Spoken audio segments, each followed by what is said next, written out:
फार मोठ्या क्रिकेटरनी निवृत्तीची घोषणा केलेली आहे. कारण अजिंक्य रहाणे हा असा कॅप्टन होता की जो मितभाषी होता, विचारांचा ठाम होता, संघाला बरोबर घेऊन जाणारा होता.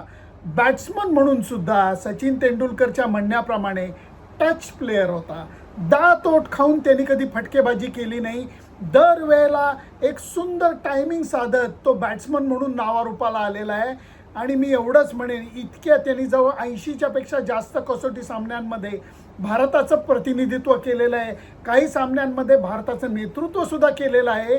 अजिंक्य रहाणेंनी टॉप बॉलिंग अटॅक विरुद्ध आव्हानात्मक खेळपट्टी असताना आणि आव्हानात्मक परिस्थिती असताना जी बॅटिंग केली आहे ती कायम स्मरणात राहणार आहे. आणि ह्याच्यामध्ये डेल स्टेन विरुद्ध खेळत असताना डर्बनला केलेलं शतक आणि त्याचबरोबर ऑस्ट्रेलियामध्ये पहिल्या मॅचमध्ये भारताचा 36 ऑल आऊट झालेला असताना, विराट कोहली कॅप्टन म्हणून भारतात परत आलेला असताना मेलबर्नच्या सामन्यामध्ये त्यांनी केलेलं शतक, संघाला उचललेली गोष्ट आणि नंतर भारताने ऑस्ट्रेलियामध्ये जाऊन पराभवाचा दिलेला दणका, या सगळ्या गोष्टी कायमस्वरूपी लक्षात राहणार आहेत.